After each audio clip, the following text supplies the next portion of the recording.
Giant Ape-Ril is a good excuse to read some Bigfoot horror.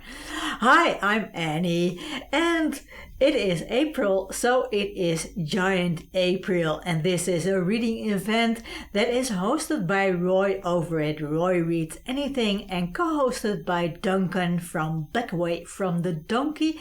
Channels linked in the description box below. Do check their channels out because they are great.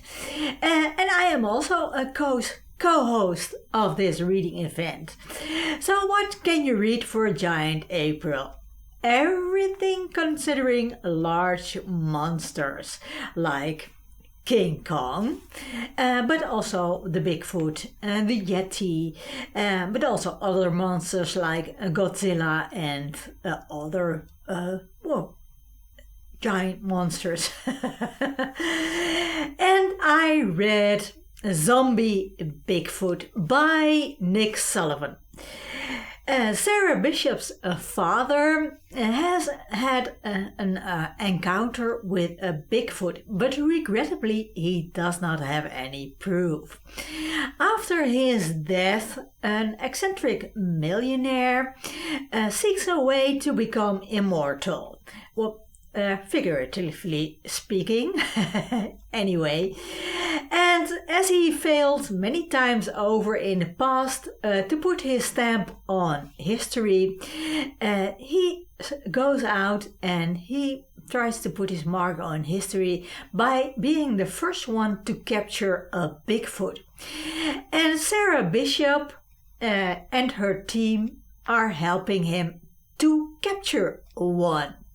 But there is trouble in Bigfoot paradise because one of the Bigfoot tribe, Bigfoot, is bitten by a zombie.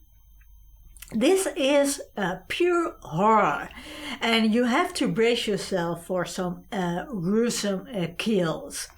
So it's not for the faint-hearted. But I think Sullivan wrote a pretty good story. There's suspense and the dialogues are fun. Sometimes even the dialogues are a bit light-hearted, but it doesn't take over the story, so it doesn't become a comedy or anything. It still remains a horror. And I think the interesting thing is that you don't only see the point of view of the Bigfoot hunters, but also the point of view of the Bigfoot. So I think that's really an interesting way to tell a story. And I think, like I said, it's a good story, but I found it a little bit of a pity that one solution to a problem is repeated once. And there is one chapter that's about a diary in which the pacing slows down considerably. So I think that is a little bit of a pity, but I enjoyed myself nonetheless with this horror novel. When I thought the story was finished, I thought, well, this is an entertaining story, but not that special, until I read the epilogue and the epilogue. Wow, this just blew me away. What a fantastic way to end a story. I really found it highly original. I only wish that this kind of originality was implemented a little bit earlier in the story. But like I said, this is a really entertaining novel. I can highly recommend it. And this epilogue and epilogue changed for me this novel from a 3.5 star rating to a 4 star rating.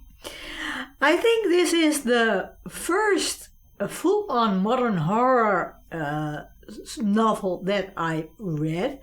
And now I know that I can handle some really gruesomeness in a horror story. So that is nice to know. And how about you? Are you participating in Giant Ape-Ril? What are you reading? Let me know in the comments. As always, thanks for watching.